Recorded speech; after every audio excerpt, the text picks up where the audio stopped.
I'm not a real smart guy. And what I mean by that is I was born with ADD, ADHD. My brain cannot retain information. I'm not some genetic freak when it comes to running, when it comes to lifting weights. I am absolutely the bottom of the barrel.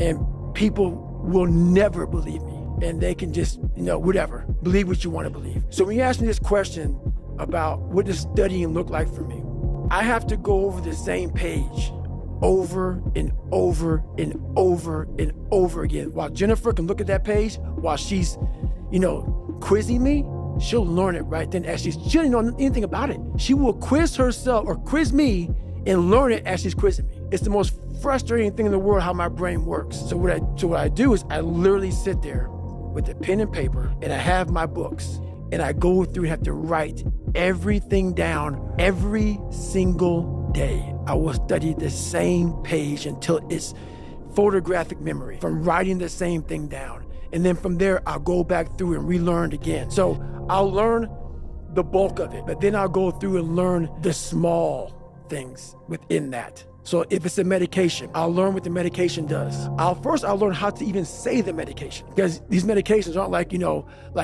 albuterol. No, it's very big words. So I'll go through, learn how to say the name. Then I'll go through, learn what the dose is. Then I'll go through, and this is like every single day. So not like, oh, I got it. Let's just go through. No, nothing is I got it. Every single thing. So I can't wait to get in this conversation, because everything I do in life, it sucks. Everything I do in life, it sucks. That's why when I was 300 pounds and 24 years old, it wasn't like I had some big epiphany of, let's just go be a Navy SEAL, let's lose some weight. No, I knew my entire life was gonna be a struggle, which is why I just ignored it. And I said, I'm not even trying to jump off and learn how to read, how to write, how to memorize, how to become something I am not. But through that process, something happened to me. And I realized this is why I feel sorry for no one. In this podcast, they're gonna really not like me, because people are gonna think that I am maybe lying or maybe fibbing or exaggerating.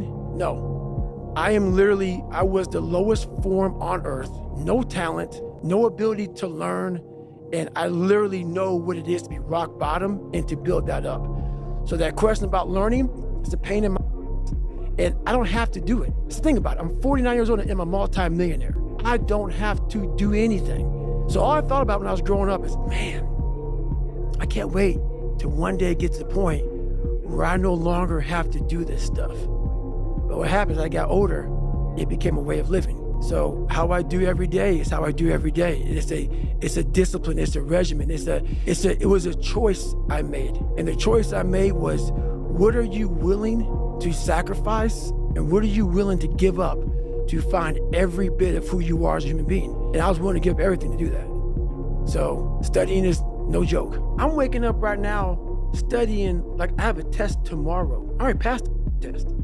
Think about that. Every day of my life, that's what I must do just to retain what I learned. 4 hours plus a day, I go through and do that. There's no stick, or there's only a stick. There's never been a carrot, which is why when I speak to people, I have to figure out a way to resonate with them. Because all I want to say to them is, let me teach you the real life, how it really is. The reason why you're a loser, and the reason why you're not making it, and the reason why you're trying to go to all these, I go to all these conventions, speak all the time. I look in the audience, and these people sign up, and every year go to convention, thinking they're gonna learn something different. No, you're lazy, you know exactly what to do, Because even me, in my state of, I can't read and write, I knew exactly what to do. It just sucks doing it. It sucks to do it. It sucks to wake up every morning of your life and say, God, man, I'm not smart. So guess what I gotta do? I gotta study the same that I got one of the highest scores in the nation on, and do it again. It's not just there. It's not just there permanently for me. So yeah, it's all stick. It's all stick. The only carrot you have is like, maybe. Because whenever I take these tests that are real hard, in the back of my brain is like, there's a good chance you're not gonna make it, Goggins. This ain't you, bro. This ain't you. You weren't born like this. This ain't you. The real you, bro. Study all you want to, but the second that computer comes on with 150 questions, this ain't you, man. And somehow, it comes back, I passed again.